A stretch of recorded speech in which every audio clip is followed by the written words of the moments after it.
% of the fatalities that occur when cars and trucks tangle are people in the car. Duh.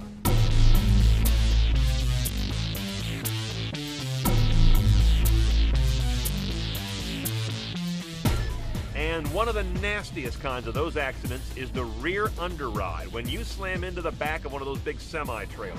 A collision so nasty it became this iconic scene in that movie from the early 70s, The 7 Ups. You see that one with Roy Scheider?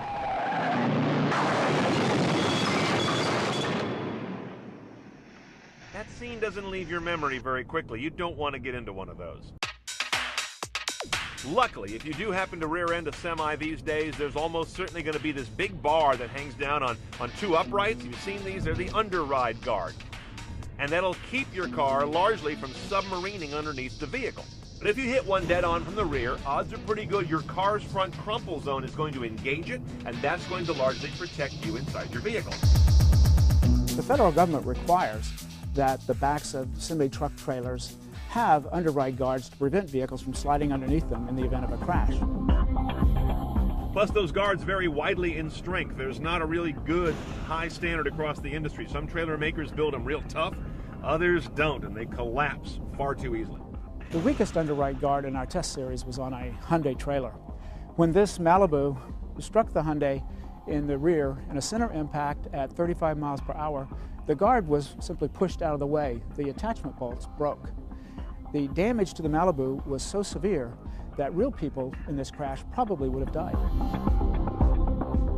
Now, while about 12% of car truck fatalities are underride rear end collisions, there's a whole big risk of side underride if you come broadside under a trailer or hit that at like a 45 degree. Even at speeds as low as 35 miles an hour, cars often submarine under the side of the underride guard.